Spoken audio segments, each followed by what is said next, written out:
এই যে বন্ধুরা আমি পিঙ্ক কালারের বেলুন পেয়ে গেছি। আর এই যে দেখো বন্ধুরা আমি হলুদ রঙের বেলুন পেয়ে গেছি।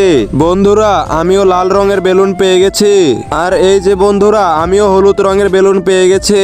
চলো বন্ধুরা বেলুনগুলোকে ফুটিয়ে দেখি কার বেলুন থেকে কি বের হয়। প্রথমে আমি ফুটিয়ে দেখি আমার বেলুন থেকে কি বের হয়।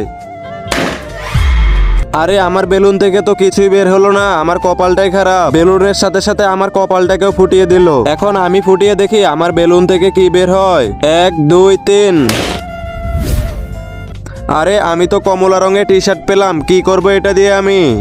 এখন আমি দেখি আমার বেলুন থেকে কি বের হয়। আরে আমার বেলুন থেকেও তো এই সাদা রঙের টি শার্ট বের হলো। এখন আমার পালা, দেখি আমার বেলুন থেকে কি বের হয়।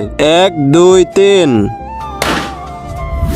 আরে আমিও তো টি শার্ট পেলাম, কিন্তু এটা তো সবুজ রঙের। আরে এখন তো এই টি শার্ট গুলো আমাদের কোনো কাজেই লাগবে না। আইডিয়া। বন্ধুরা তোমরা সবাই একবার এই টি শার্টটা পরে দেখো। আল্লাহর নামটি দেখে যে এড়িয়ে যাবে তার মনের ইচ্ছা কখনোই পূরণ হবে না। তাই আল্লাহর এই নামটির জন্য একটি লাইক এবং সাবস্ক্রাইব করে যাও। এই তো আমার গোলাপি টি শার্ট, আর এই তো আমার সাদা টি শার্ট, আর এই তো আমার সবুজ টি শার্ট। এখন তোমরা সবাই দেখো কি হয়ে গেছে। আরে এটা তো আমাদের দেশের পতাকা হয়ে গেল। জয় হিন্দ। লাইক